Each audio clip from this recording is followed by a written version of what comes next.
ඔබතුමාගේ ව්‍යාපාරයේ නිතරම කතා වෙන තේමා පාඨයක් තියෙනවා සැමට සෝලා කියලා. මොකක්ද මේ සැමටම සෝලා කියන්නේ? සැමට සෝලා කියන අපි බලාපොරොත්තු වෙනවා ලංකාවේ සෑම දෙනෙකුටම දුප්පත් මධ්‍යම පාන්තික පොහොසත් හැමෝටම සර්ව් කරන්න.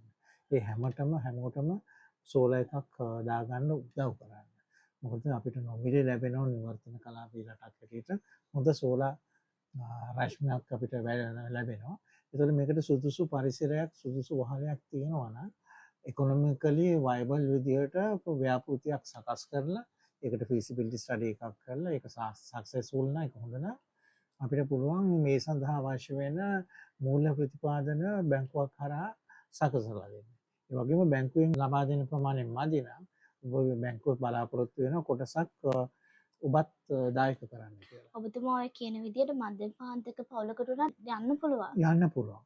සාමාන්‍ය බැංකුවකින් සාමාන්‍යයෙන් දෙන්නේ සෝලා ව්‍යාපෘතියක් වෙනින් 75ක වගේ නැත්නම් 60ක විතර වගේ ප්‍රමාණයක් තමයි බැංකුවෙන් දෙන්නේ. ඒතර මේ මදිවන ප්‍රමාණය අපේ ආයතනය විසින් මේකට යොමු කරනවා. දෙනවා දීක දීලා ඉවරලා ඊට පස්සේ ක්‍රමානුකූලව අවුරුදු කිහිපයක් ඇතුළත අපි ඒක නැවත වරක් ලබා ගන්නවා.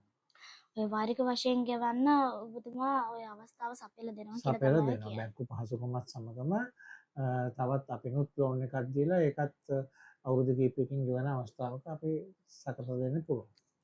වාරික වශයෙන් ගෙවීම් කරන අයට වගේම සම්පූර්ණ මුදලම මූලික වියදමම ආයෝජනය කරන අයට ඔබතුමාගේ ආයතනයෙන් ලැබෙන ප්‍රතිලාභ මොනවද? අපි උන්ට විශේෂයෙන් සලකලා උන්ට උපරිම දෙන්න පුළුවන් වට්ටමක් දෙනවා. ඒක තමයි අපි කරන්න පුළුවන් දේ.